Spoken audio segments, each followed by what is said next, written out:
Very good afternoon, everyone. Welcome to today's uLaw webinar. Today's webinar's topic is going to be around law office expense management. Today's webinar has been accredited for 1 hour of CPD credits in the provinces of Ontario, British Columbia, and New Brunswick. The webinar is being recorded and will be available for you to view in our YouTube channel as early as Monday, August the 26th. Once again, I repeat, today's webinar is for 1 hour of professionalism CPD credits in the provinces of Ontario, British Columbia, and New Brunswick. So you will be able to search for the title, Law Office Expense Management. So that's the title. I've actually provided that in the description in our chat window for you to review as well. Okay. I do request if you're listening in using your computer audio that you dial in using the phone number if it's at all possible. We found the quality of the audio to be definitely better with the phone. With no further delay, let's get started. I request you to use the chat window at any given time during the session to ask any questions that you may have specific with regards to today's webinar, and my support team would be available to answer those questions. Okay?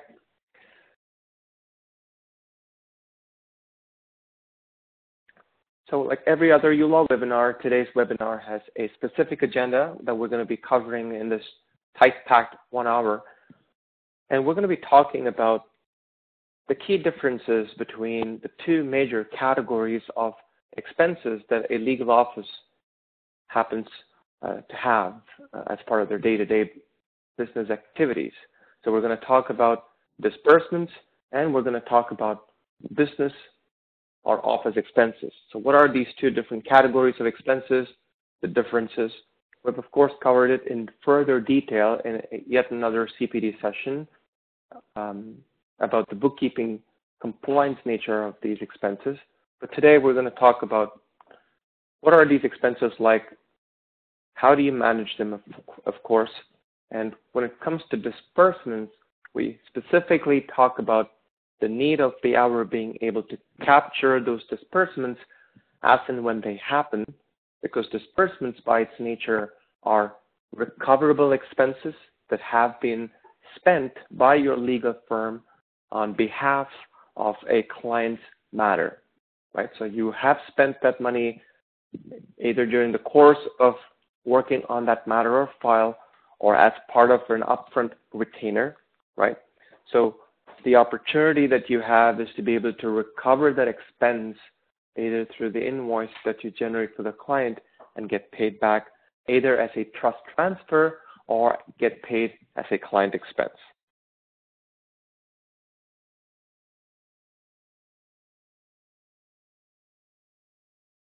We'll, of course, talk about if you are dealing with disbursements, why not do it all through the trust account? What are some of the benefits? We'll talk about that. And then we'll also talk about general disbursements. Quite so often, many of our clients at uLapractice predominantly spend their disbursements out of their general account. Okay, so we'll talk about the types of general expenses or types of actual unit rate expenses like fax, photocopies, even outsourced work if you're going to be paying another party to actually go get some work done. Okay. And when it comes to these disbursements, we'll further then get into discussing the expectations from the Law Society when it comes to how you represent the transactions of these disbursements. What are the details of each and every disbursement and the transactions that occur for that disbursement that the Law Society requires you to capture, the way that they need you to represent the details that they would actually request you to represent them in. Okay, so that will talk initially, of course, about the disbursements.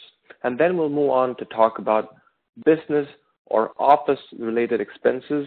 Of course, these are not recoverable from a client. These are expenses that you would incur as a business, right? You're a legal business, but you're a business nevertheless.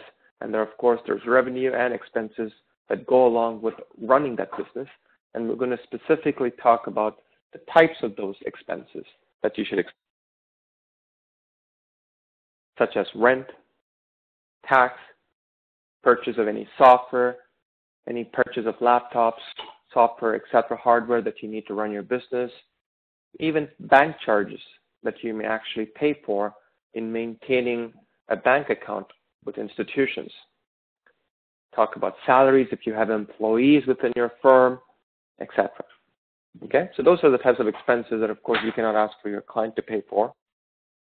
Those are expenses that you would incur to run your business. And then we'll talk about the expense book. Now, this is an important document that's part of your compliance requirement that captures both the disbursements as well as the office expenses that occurred. Okay. And last, when it comes to especially office expenses, we'll talk about the need of the hour being the ownership of yourself, of this legal firm, having insight and almost being proactive in being able to appreciate these expenses, plan for it, be able to digest the information, take that and make meaningful business decisions. Details such as, what were my expenses the previous month? What are my expenses like till date? How am I performing in specific categories of expenses? Is it what are the trends? Am I always paying a higher rent, or have I reduced that rent? Those are the types of questions that you, as either business owner, solo practitioner, owner of a larger firm, should be thinking about, because reducing that expenses in a smart way, in a functional way, of course, increases the top line of your overall profit, and that's going to be beneficial to you and your business. Okay, so that's really the agenda, and let's take the next few minutes to cover these specific agenda items, and we'll leave some time at the end to kind of walk you through how, within using uLaw as an example of a legal accounting software, how you can accomplish the most important component, a starting point, which is the data entry of these expenses. Of course, then being able to generate reports and compliance documents that are the outcome of data entries. Okay? So what is a disbursement? By definition, disbursement is the act of paying out or dispersing money, such as money paid that the lawyer may or the legal professional may have paid on behalf of a client with connection to a transaction. So if I were to kind of really dummy that down, these are expenses that you've incurred, your firm has incurred on behalf of your client. And I'll go one step further to say that it's not just on behalf of your client, it's with regards to the client's specific matter.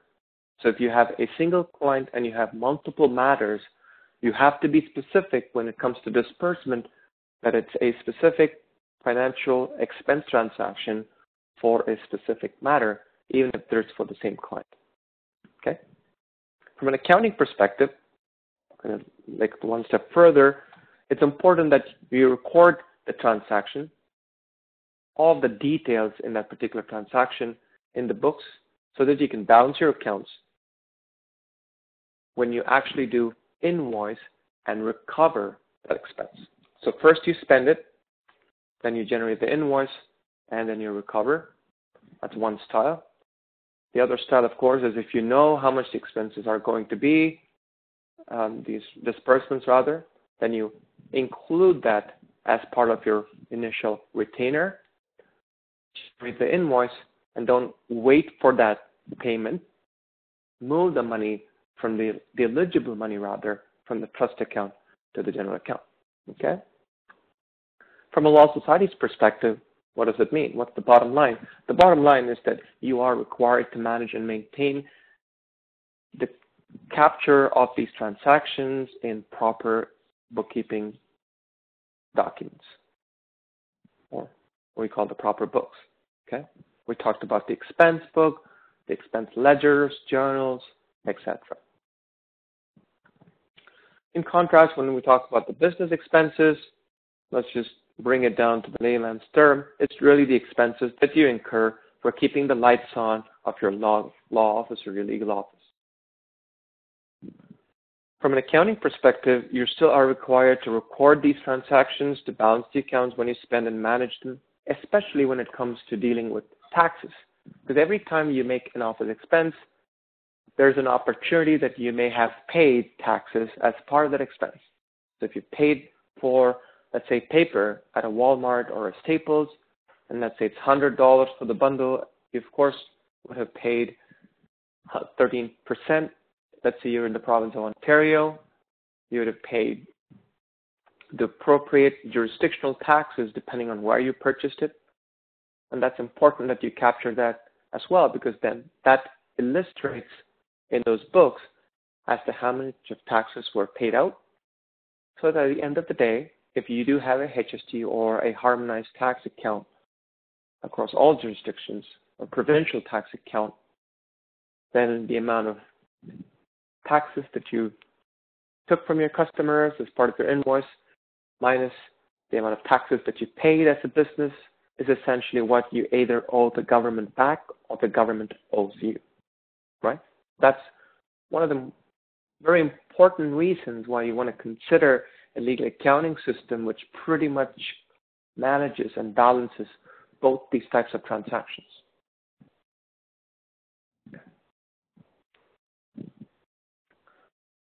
A simple slide here, and of course I'll leave this for a quick second.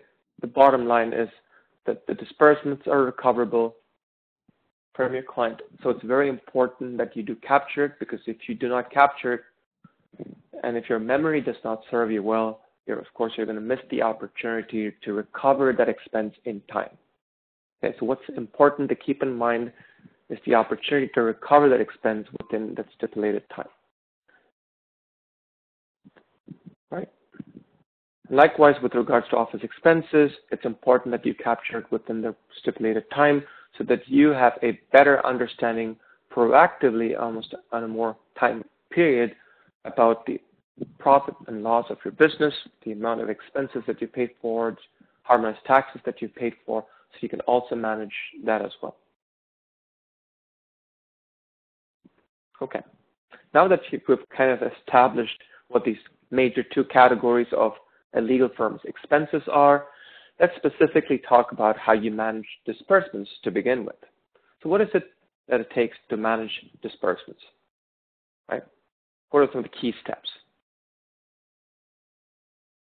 So a disbursement is, of course, a financial transaction or an expense that occurs in working on a specific matter. So let's take a small claims matter, or let's take a family matter, or a criminal matter. So these are different types of categories or areas of practice. There are certain, of course, areas of practice where there may not be any office or disbursement, with regards to that file. But if you actually take a small claims matter, there's, of course, an application fee. When I take a family matter, there's an application fee. In certain cases, you may actually have a court fee involved.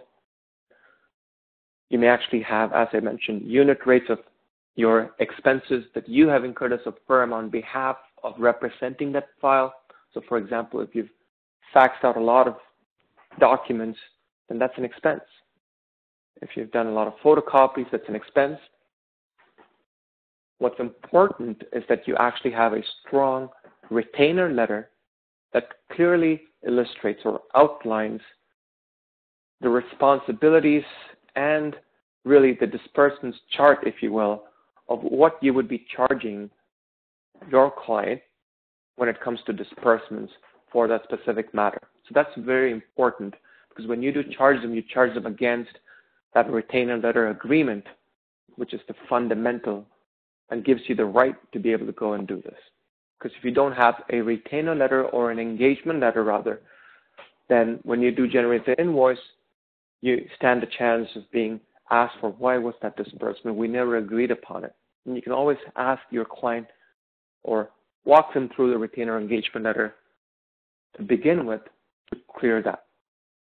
Be specific in saying, been there, done that, or you kind of know from experience that this is really the ballpark. And if, for example, you initially took a retainer for $500, assuming that that's the kind of disbursements that you're going to have, and you only spend $300, you can always refund that retainer. Okay. So having established what that business use case is, from a record-keeping perspective, what should you keep in mind? One of the things that we preach here at uLaw Practice is build a practice, build a discipline, whether you're using a software or if it's just a manual data entry into an Excel sheet, to just writing it down on a diary. Have a exercise or a discipline that you can utilize every time to record these transactions as and when they happen, or at the least be able to capture them as close as the timeline as possible. Of course, you can determine what that is. You are expected to generate these Law Society compliance documents on a monthly basis.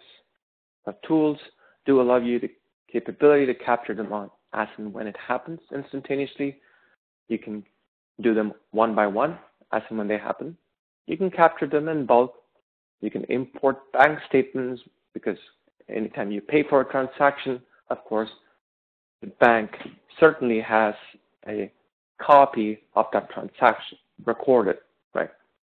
So, of course, you determine what that style, the best style that works for you as a business owner. But especially when it comes to disbursement, it's best that you capture them as and when it happens, because what that's also going to lead to is how you generate the invoice that leads to how soon you can recover that expense. So if you've signed up in a retainer letter that you're going to be generating invoices as and when dockets and disbursements occur, then it becomes very imperative that you do capture it as and when that disbursement occurs so that you can right away generate an invoice and either do the trust transfers or ask for that payment. Or if you're working with, let's say, on a corporate area of practice, you're working actually with a business and you're being retained as the legal professional and you have a cycle generating invoices on a monthly basis, then you certainly need to capture all the disbursements that have occurred within that month, ensure that you generate that invoice within the agreed upon timeline in that month so that you stand a chance of recovering all those expenses. Okay. Now comes to what pieces of information do you need to capture? Do you need to capture what the weather was like when that expense happened? Definitely not. Right? You really want to capture pertinent information that's not only important to you as a business, but also important for the Law Society's bookkeeping guidelines. What does the Law Society want? What is that piece of information that they really want? Pieces of information such as I mentioned earlier, a disbursement should have occurred for a specific client's matter. So we're going to first record the client's name. Who was it for? Whether it's an individual or an organization. What was the file or a matter specific to that client for which this disbursement is being charged? So what is the matter number or a file number? A description makes it easier for you. When did that transaction occur? Right? So really the important aspect was the date. And many further details of that disbursement, such as how was it paid? So you paid it on the 23rd of August. This was for a specific client, Tom Cruise, for a specific matter, let's say, which is a small claims matter probably. But then you have to further record information such as how did you pay for it? Because we need to understand which book's the balance. Is this the book for your business credit card? Are we doing this from your trust account? Are you paid things from your personal account? So do we have to balance that book? So it really comes down to which financial book or method did you use, and which bank did it touch to pay for that disbursement? Then comes important pieces of information, which again, the Law Society has done this for a purpose so that you can easily remember and reconcile even within your mind to begin with, of bringing that transaction back to memory. And what other information do we capture? How was it paid? So of course, if you used a business credit card, then credit card is the method. But if you have a general account, you could have used a check. It could have been an automatic withdrawal. This could have been a certified check, right? There's many methods of paying out of a bank account. Sometimes if you paid cash, even more important that you record that. Because if it's anything to touch with the bank, you always have a fallback, which is getting that bank statement that allows you to capture during reconciliation. But if you've had a disbursement where you've actually, we don't recommend it, but it so happened that you had to pay it using cash, even more important that you keep a tab on that. Okay? Because no other bank really knows if you paid for $100 for a court fee, not that they accept it, but let's say for certain disbursements you did pay for it, like a fax or something like that, then you need to keep a tab on that. Okay? Decide based on your retainer/engagement letter, once those disbursements have been captured, as to how you include it as part of your invoice. Ensure you generate a preview or a pre-bill to be quite sure about whether you've captured all the important aspects that needs to go into that invoice cycle. Generate the invoice, of course, and then either recover through transferring the eligible trust funds that have now been released as soon as you've generated an invoice, or if there is no retainer involved, then of course you're going to send that invoice to the client, and based on the agreed timeline, you expect that client to pay you for those expenses or disbursements that have been dispersed. Okay, so that's the key aspects to keep in mind when it comes to disbursements. Okay, when it comes to disbursements, this is another opportunity that you have as a legal professional. And we spoke about this briefly, or I mentioned this briefly, even in my previous statement. Now, given that these are recoverable expenses, unless you're looking to make slight profit out of these expenses, predominantly, this is money in, money out. $100 is the application fee. You really can make money on that. It's $100 out, right? So if really this is not your money to begin with, and technically there isn't much of a room to make money out of disbursements, then you can reduce the amount of bookkeeping that's required by, having a retainer and having that disbursement as part of that retainer. So let's say this is a small claims matter, or it could be landlord and tenant. And let's say your retainer, typically for the work that you put in, is about $500. So with taxes, it's about $565. And you anticipate about $200 of disbursements based on the nature of the business, the application court fee that may be involved.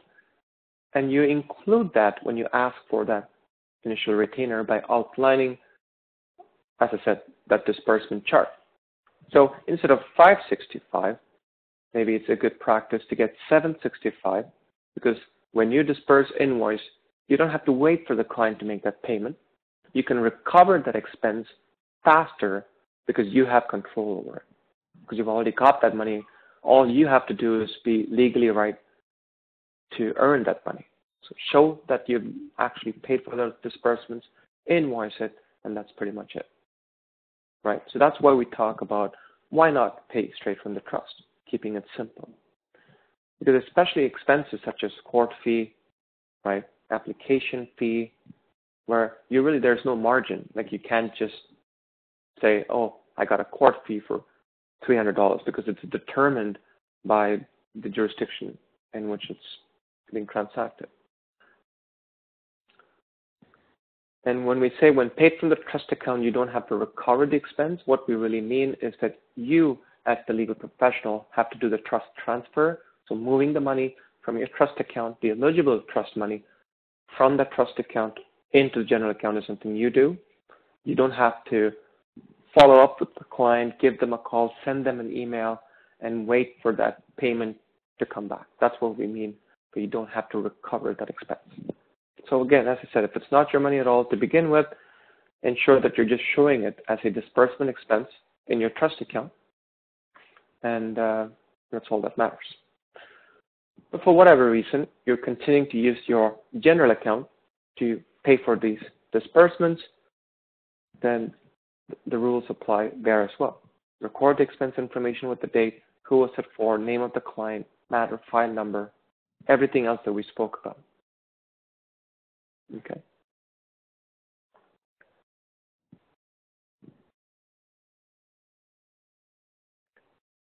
This is another interesting slide that we added, and I spoke about this already, and so I'm going to skip through this real fast. But an important question we often get asked is, how, when do I include that disbursement? How often do I need to invoice? And the quick answer is, it all boils down to that engagement and retainer letter. It boils down to the situational fluence that you have as a practitioner, recognizing the risk reward of dealing with certain areas of practice, types of matters, because if there are certain types of matters that you're not going to get paid, you know that you haven't been paid in time often, then maybe it's a good practice to get a retainer. Make it very clear that when you're paying for disbursements, as part of that file, that you accept that ahead of time. Because if for whatever reason you haven't consumed all of that upfront retainer that included disbursements, as I mentioned earlier, you can always refund the remaining retainer that was never used. Right? Of course, I can literally hear people saying, "Oh, that's never happened," but just saying, technically, it's better off than having to wait for the client to pay. So when do I recover the disbursement?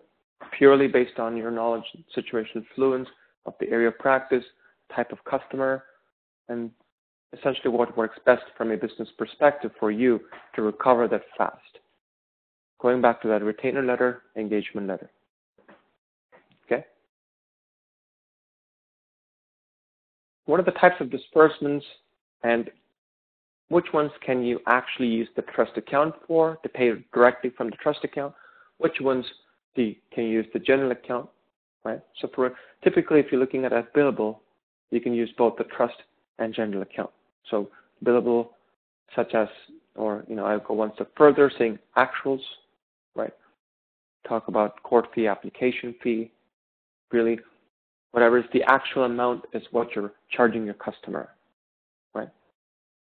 Unit rate, of course, we talk about the general account. So if you're paying for photocopies and fax and anything unit rate based, we recommend using the general account, mileage as well, including travel time if you do charge that for it. Sometimes you may have to go to a different courthouse, and you may have that as part of your engagement letter.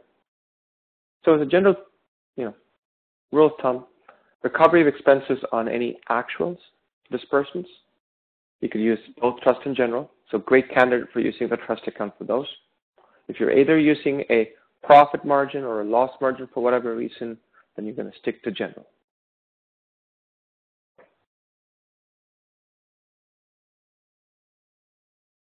Okay.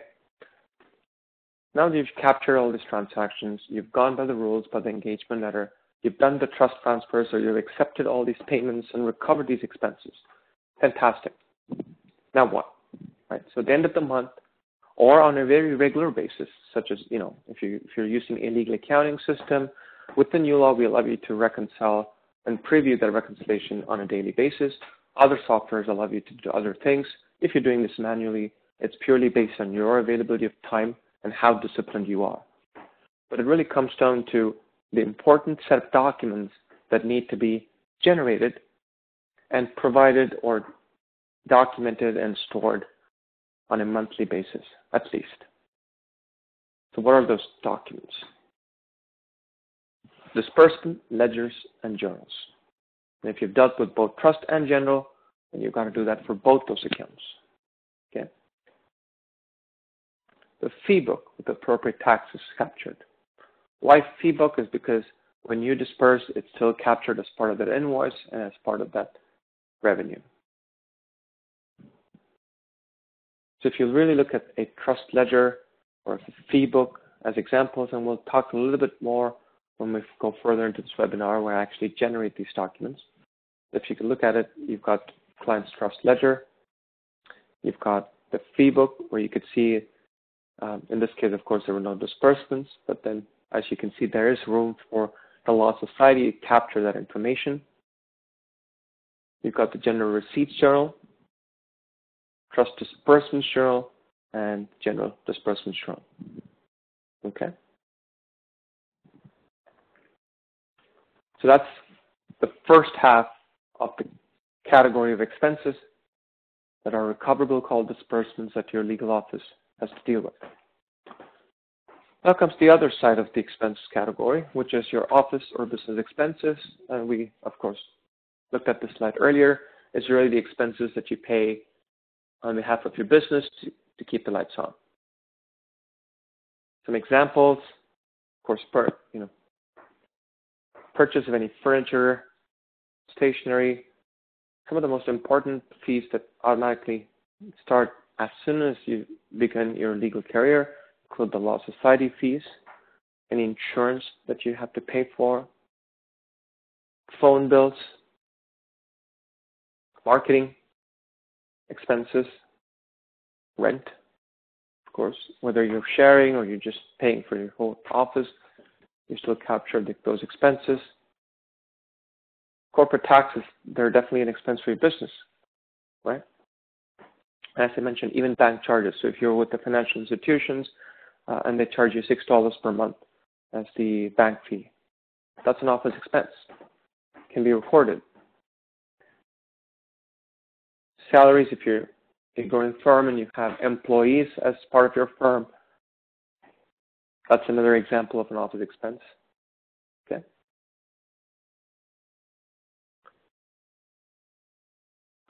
And of course, these expenses will not tie to a specific client or a matter like disbursements, but there are certain aspects of the transaction itself that the Law Society as well as the CRA would like to ensure that you've got all the details recorded.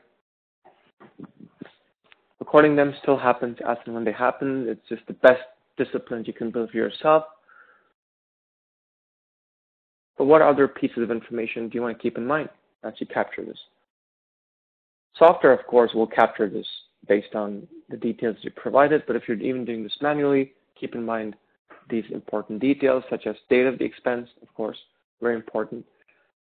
A brief description about the expense, rent, where you can further define or describe rent for the month of August 2019. So it just makes it easier when you're actually looking at the books or looking at these expenses and saying, oh, where did that $600 go? It's not just saying rent anymore. It's saying rent for the month of August 2019. Right? The type of expense. So it's very important as business owners if you can classify or categorize expenses so that you have a quick view, especially with tools like analytics and uLaw. I'm sure there's others and other products. They give you key capabilities to quickly have a 360-degree view of where those expenses are going, comparing those expenses, etc. Right? So towards where did my entire set of business expense go for the month of August? 60% went to rent, 20% went to recoverable expenses, maybe another 10% went into advertisement, so on and so forth. Method of payment, again, yet just like disbursements, very important. Did you pay for that office expense out of your personal account? In which case, then the business owes you back that money. Did you pay it out of your general account? Some law firms, sole practitioners, and this is something we recommend too, if you can afford this, get yourself a business credit card just for your office expenses. In fact, if you could, have 2 credit cards, one specifically for disbursements, one specifically for office expenses. That just makes record keeping, reconciliation simpler, makes it easier for you to compare the right books with the right documents. But if that's a bit too much of a credit card to deal with, then at least have one credit card predominantly for expenses instead of paying everything using the general account. Right? Sometimes certain credit cards even get you points, which you can, of course, repurpose. But important for the method of payment and the details. If it's paid by check, the same court fee or the application fee, if you've not paid using the trust account, you may have paid out of your general account. You may have written a check, and that money has left your general account. Who did you pay this to? Of course, that's important. Did you pay this to the Ministry of Attorney General, the Ministry of Finance? Was this paid to Walmart? Was this Staples?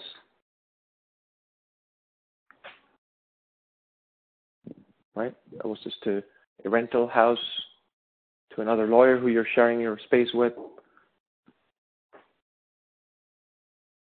The Law Society?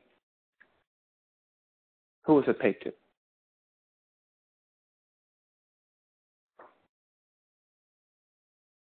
Now, in terms of recording, then, of course, the best discipline is to be able to record it as and when it happens. So there's a style of how you can capture that. So basically, you can take a quick picture of the actual receipt itself. And we're talking about office expenses. So maybe you had a conversation with a marketer who's helping you market your service, let's say Facebook, Google AdWords, and you take them out to Starbucks for a cup of coffee. That's an office expense. So right away, capturing taking a picture of that particular expense and entering it as details into your accounting system as one style. Let's say you have a style of letting all those expenses happen, right? Maybe you're just taking pictures, you're not entering data, you're just taking pictures as and when they happen. And then letting those transactions happen. And on the 25th of every month, maybe you have a style or a discipline to say, over that weekend, I'm going to download my bank statement, which of course I hope that they have all the transactions. And I'm then going to quickly import all those details into my accounting system. So tools, software allows you to do that. Or the third one is I work with a bookkeeper, whether it's a uLaw certified bookkeeper, someone you know yourself, a family friend, family member who does this for a living, and you're going to give this to them. And you're going to drop all these bills in a shoebox, and then for them to enter it, tools such as uLaw allow you to do these batch data inputting as well. Okay, we're just tabbing away and you're just entering these expenses as you go along. So some of the examples of the types of record keeping for these office expenses. Perfect, just like disbursements, you've got a data entry, you've got a corresponding report to show for. Likewise, with an office expenses, what are we had disbursement journals and disbursement ledgers. What are the documents that are an outcome of the data entry and record keeping of your office expenses? So first and foremost, all that data entry is most certainly part of your expense book. Your jurisdictional tax payable statement. So in province of Ontario, you've got your HST, got GST, PST, and other provinces separated out. Expense statement, which really outlines all the expenses that have occurred for your business for a date range. Keep in mind the more traditional date ranges for that month. The profit and loss statement, of course, as part of that statement, you have the two building blocks, the revenue that come from the customers for all the effort, dockets, and disbursements that you have, the expenses of running the lights of the business, and then you subtract the two. If you're positive, it's profit. If it's negative, it's loss. Straightforward. Even borrowings report. Right? So if you've actually gone out to borrow, got a loan for your business, that's important to be captured as well.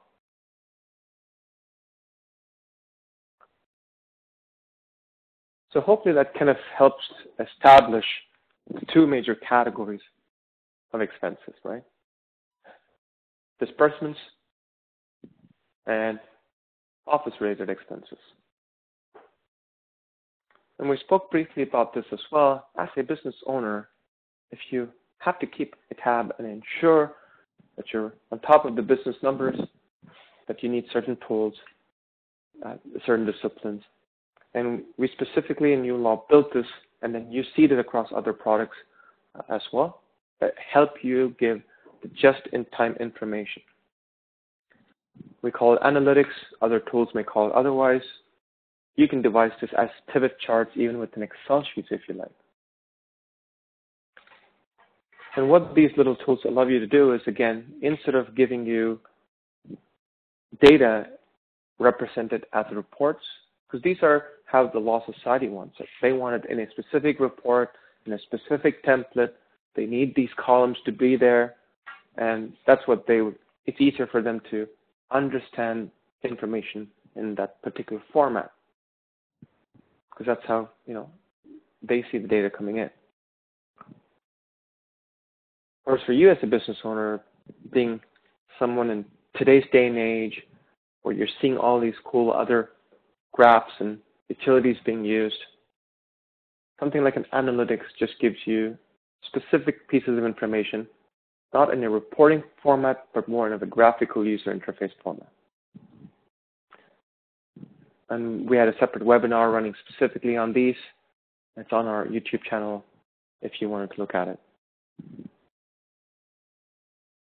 And just before I get into an actual demo where I can show you how you can capture data for disbursements and office expenses and the types of reports that automatically get generated in uLaw, take a moment to briefly appreciate the benefit of a legal accounting software. The legal accounting software, of course, allows you to manage in a single platform aspects of both the necessary requirements from a law society's perspective with regards to compliance, and for today's topic, of course, capturing those disbursements, making it relative to a client. But on the other hand, the same platform, the legal accounting software platform, allows you to also capture the office expenses, allows you to manage all of the compliance needs of your CRA, the Canadian Revenue Agency's requirements. Right. This platform also, of course, like other softwares do, allows you to capture data as and when it happens, allows you to import documents to capture it in a timely fashion. And in addition to all of that, if you can actually get the compliance component of your business, which is important because that's where most of the times you're being audited on, is ensuring that you're compliant with Law Society's guidelines, you're compliant with the CRA's guidelines, then that's a win-win situation. It's certainly something that you can explore utilizing to help you, of course, improve the efficiencies that you bring to your office. Can all of this be done manually? Most absolutely yes. But can it be done fast, in a timely, efficient manner compared to using a tool or a software that can do it for you? That really comes down to the amount of transactions that you have. So if you have a lot of transactions, the quick answer is no. You do need a software to help improve efficiencies. If you have a single transaction a month, you make the decision where you want to spend the time, whether you want to do it manually, if that makes financial sense, or having a software makes financial sense. Sometimes buying the service, using a bookkeeper who eventually uses a software probably makes most sense for you. Regardless, you have to keep in mind the appropriate documentation that both Law Society as well as CRA expect out of you as a legal business. Okay? So let me jump from here to a quick demo mode to just showcase to you some of the salient aspects of the disbursements that we discussed and the office expenses that we discussed and the documentation that comes out of it. But for those who don't know who we are, we're a Very proud Canadian company based out of Ottawa. We've been in business just under 9 years now, serving the legal professionals specific in Canada as a legal accounting software, business accounting software, practice management software. Do check us out on our website, ulawpractice.com. We offer a 30-day trial if you want to really understand that this is a good fit for your firm. We do our best to walk you through the product, help you make an informed decision. So quickly from that mode, let me jump into my uLaw practice. I'm going to use my fixtures legal professional, Mr. Roger Moore. People who have been part of my demos previously probably know Roger Moore already. Of course, you can personalize the dashboard. You can do a lot of other things within the product. You can do court forms, automation, stuff like that. But for the context of today's webinar being CPD as well, I want to stick to the aspect or the tagline of today's webinar, which is the expenses, law office expense management. First, we spoke about disbursements. So let's start, and we spoke about how it's related to a client and a specific file for a client. So a prerequisite to that is, of course, you should have a client, and let's create a matter or a file for a client. So let me go ahead in uLaw and add a new client or do a client intake. So I'll start with adding a contact as a client group. And I'm just going to go ahead and say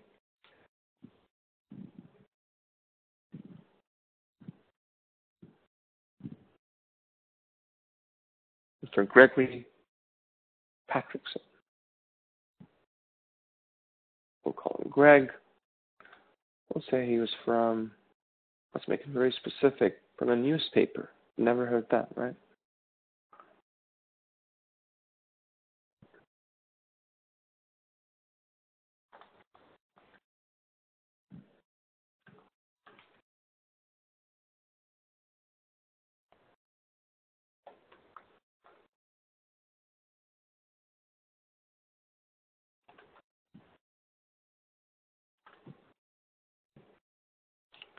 We'll just add the address. We'll make this the home address. You can add a phone number, email. But let me just go ahead and click Save and Matter. Of course, there's a lot of compliance rules before you create the file. Of course, ensuring you do a conflict screening, ensuring there's no conflicts. You can do that in uLaw fairly straightforward. We scan through the entire database and kind of give you various different types of conflicts if there are any. Of course, if we return with no conflicts, we tell you that as well, so that again you can make an informed decision of whether you want to go ahead and proceed with creating a file or a matter for that specific client. There are other documents that you could capture before even signing that engagement letter. You know, ensuring you get their driver's license. You can get specific pieces of information to ensure that you've got the contact's information right. But for today's demonstration, I'm going to skip all of that. I'm just going to go straight into creating a file for Mr. Gregory Patrickson. And let's say again, my simplistic area of practice. I'll say Greg, this is Boris. And I'm just going to save it.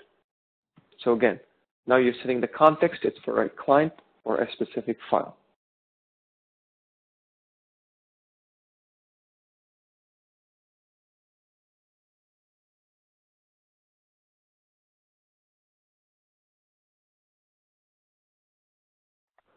Okay.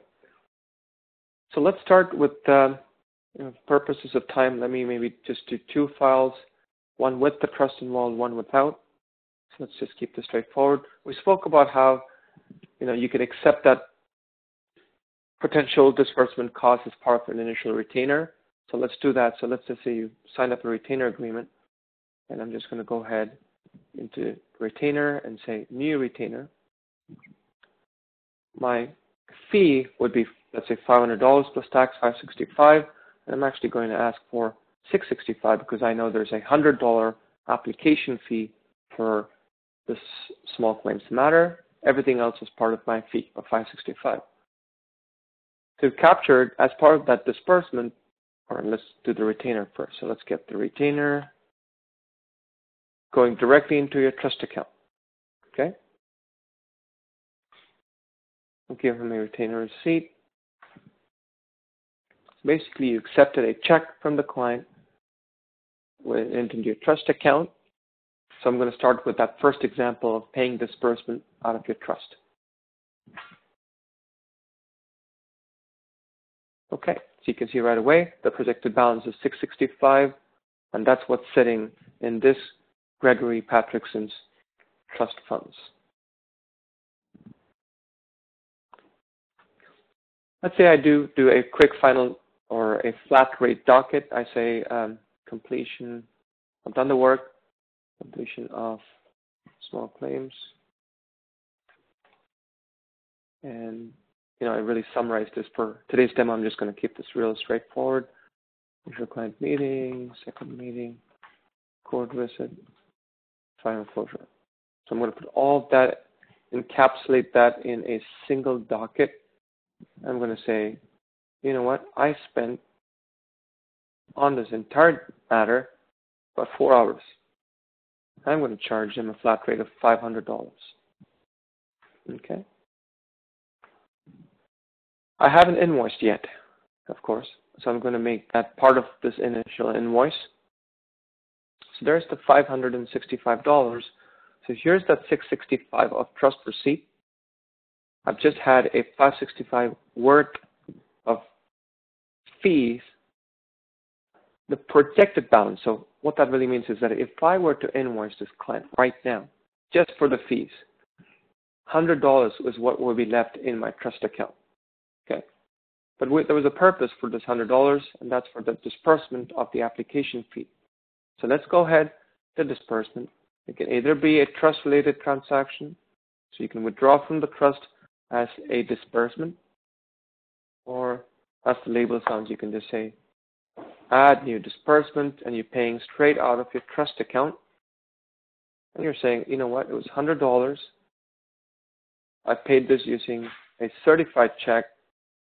The check number was that, and this is for an application fee, and I paid this to the Ministry of the Attorney General, and it came right off that trust account where I had deposited that $665.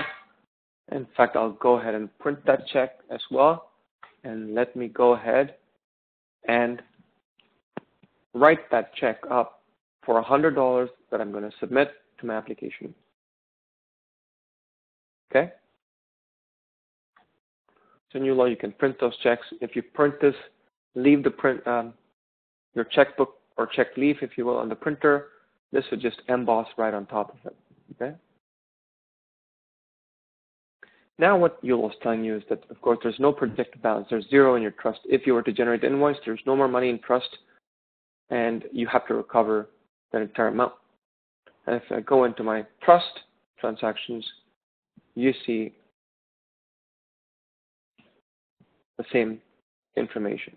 Okay, so you've got $665, and then there was $565 once the $100 was taken right out. Now let's go ahead and generate an invoice.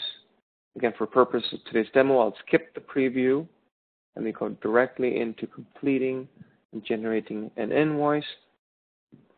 Skip the preview, and I can even mark this as paid because I know that's the total amount. There's no other money for the customer to pay me, and I'll go ahead and generate that invoice. Okay, and the invoice is the important document, the official document that allows you to now move that trust fund, the eligible trust amount, from trust to general. That's how you made the money.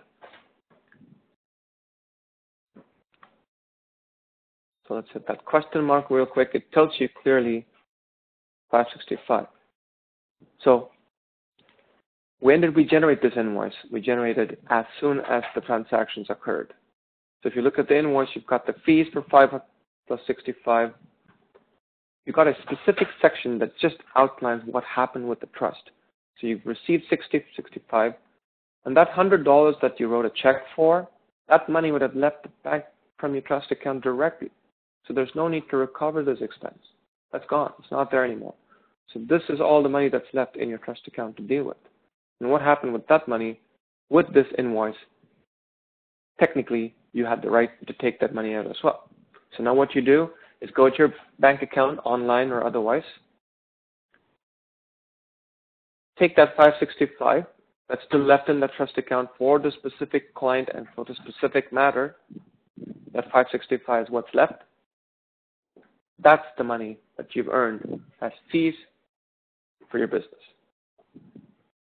The income statement would still have $665, but out of that 100 was for a disbursement. The $565 is the revenue that your business has earned. You can see this is the eligible $565 that you move from trust to general. So you take it to that mode, and in specific provinces such as Ontario, if you do an electronic fund transfer, so from one online bank account to another online bank account, especially if it's for a trust transfer, you are required to fill out a Form 9A as part of your compliance document, and uLaw also fills that out for you. So this is a perfect example of how you would represent the data entry capture and the transactions that have occurred when you're dealing with a trust disbursement.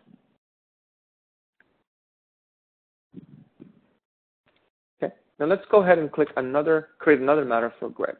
So I'll say new matter. And this time, let's call this a landlord and tenant. And we'll say tenant eviction. So it's the same Greg, but it's a different matter. And that's why the disbursements need to be very specific for that file or that matter. It's not for Greg. It's for the tenant eviction matter for Greg. In this case, let me just say there's no retainer involved.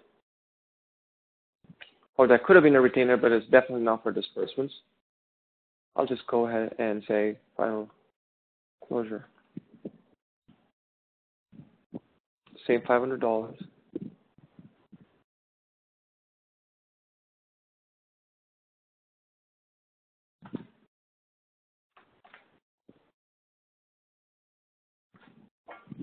And how do you pay out of general?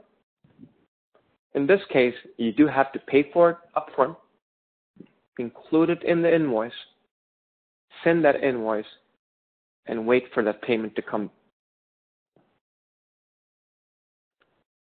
So let's go ahead, disbursements, add a new disbursement, and let's take the same example.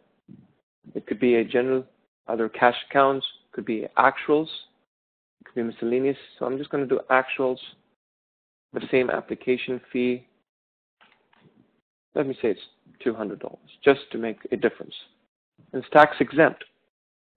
And now the top part is where you're dispersing. The bottom part is you telling how did you pay for it? Who did you pay this to? This came out of my general account, so this is not trust. And I had a check. I paid for it. Okay?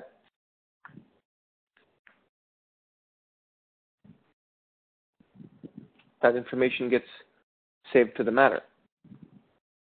Now that $200 gets added to the balance.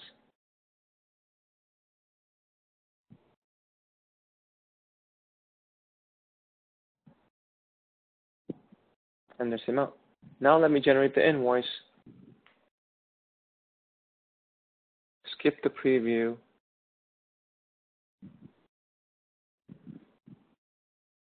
I will uncheck the mark as paid because we copy over any templatization that you may already have.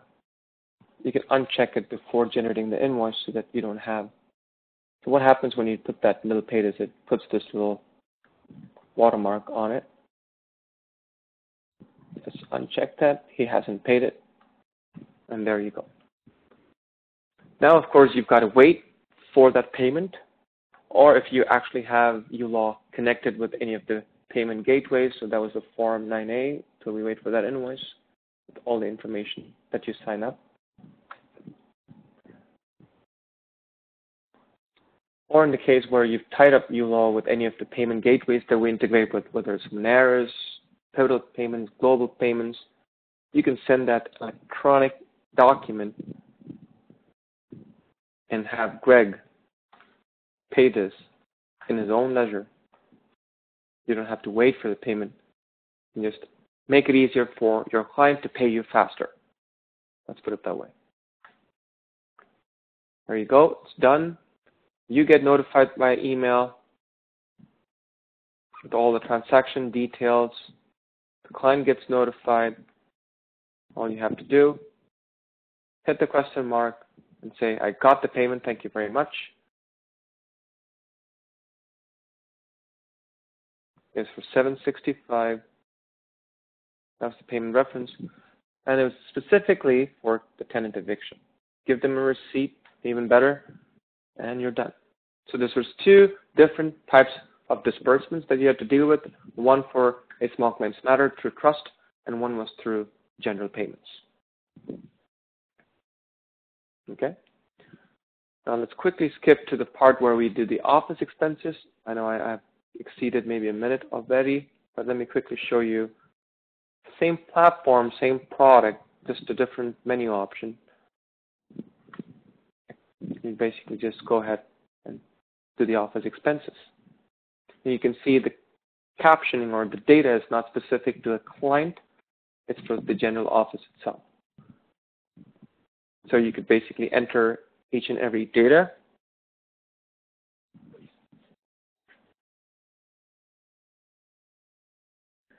Or let's say on the 21st you had a Moxies for $51.94.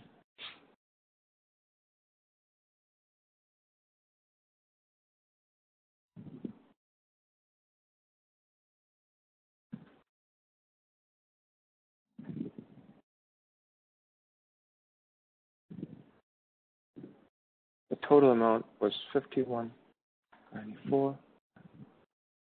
Paid to Moxies.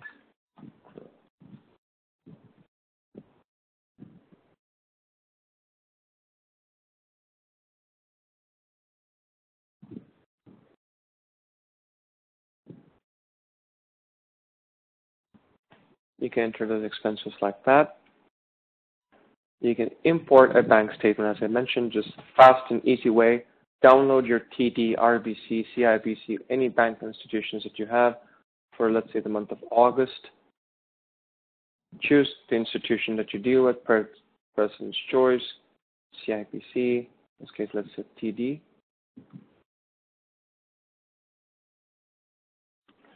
And even better, what we do is we scan through the entire details that we've already got from the bank, and uLaw is smart enough to know that this data entry of Moxies was something that's been already imported, because I just did that manually.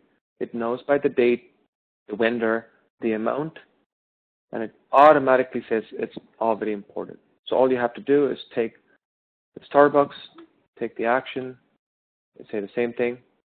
It's an office expense. You don't have to enter any details because most of it's already filled out. You know it's coming out of your general account because that's the account for which you're dealing with this. It's got the date, even the category, because it knows Starbucks should be meals. It's automatically captured the total with the pre-tax and importantly the taxes that you've paid. This is another style of, instead of doing it one at a time, you can just import the bank statement and then specific actions. What does this all mean? So if I look into my compliance documents, if I look at my general disbursement for the month, we looked at how we've got to generate ledgers and journals for both disbursements as well as for office expenses.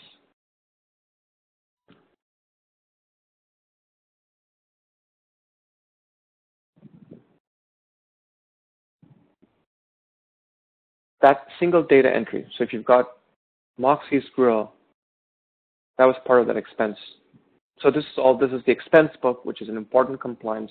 It captures both disbursements-related expenses as well as office-related expenses. So here is that office-related expense that came out of your general account for $51.94, which has the pre-tax and the tax.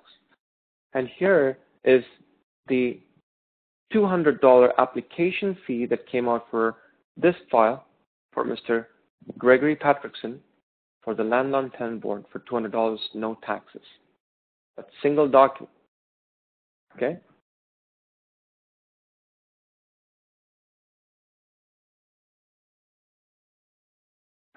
And let's do the trust as well. Let's do the client's trust.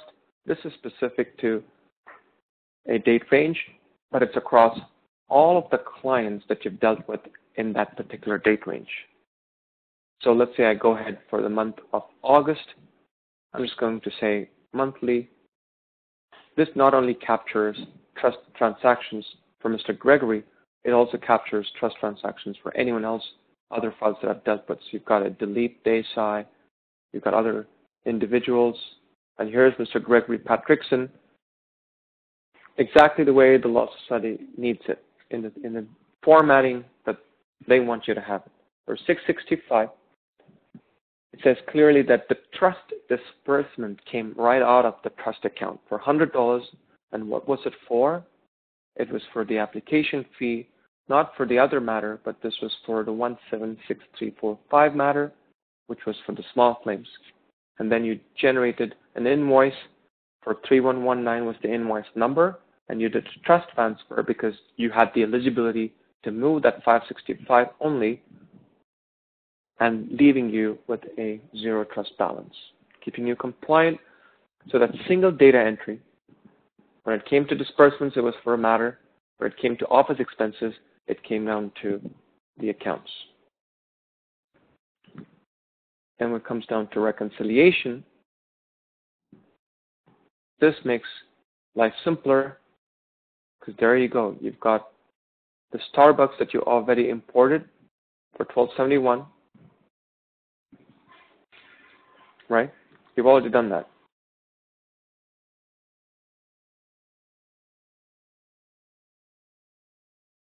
The Moxies for $51.94 was taken out, and here are all the deposits of money that have gone into your general account. You open this up, you open your PD account, you're going to see the same set of transactions between these two accounts. You're just going to say, yeah, I see that, and that's how you're going to reconcile each and every line item, just making it simpler. Okay? So with that, let me just try and wrap this webinar because, we've exceeded slightly, and I thank everyone who's still listening in on a Friday afternoon. The key takeaway, my friends, for the webinar, of course, was what were the type of expenses that you have to deal with when you're dealing with illegal office.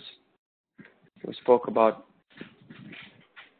the two major categories, one being the recoverable office expenses, the recoverable client-related expenses, rather, and the other one was the office expenses. We looked at the differences. We looked at benefits of trust over general in certain aspects. We looked at all the documents, Law Society and CRA compliance that you need to keep in mind when you're dealing with both these expenses. We also had a slight stint at looking at how you would do that data entry in a product such as a legal accounting software that makes it easier for you to generate those compliance documents. Okay? So with that, I will wrap up today's webinar. And thank you very much for participating. Please do email us at support@ulawpractice.com with other subject matters that you want us to cover, apply for CPDs, as well as make this a more meaningful session for you guys in the future. If you have any feedback with regards to this CPD session or other webinars that we've conducted, things that we can do to improve on ourselves, please feel free to use the same email address as well. Thank you once again. Have yourself a fantastic weekend, and we'll look forward to seeing you next week. Thank you.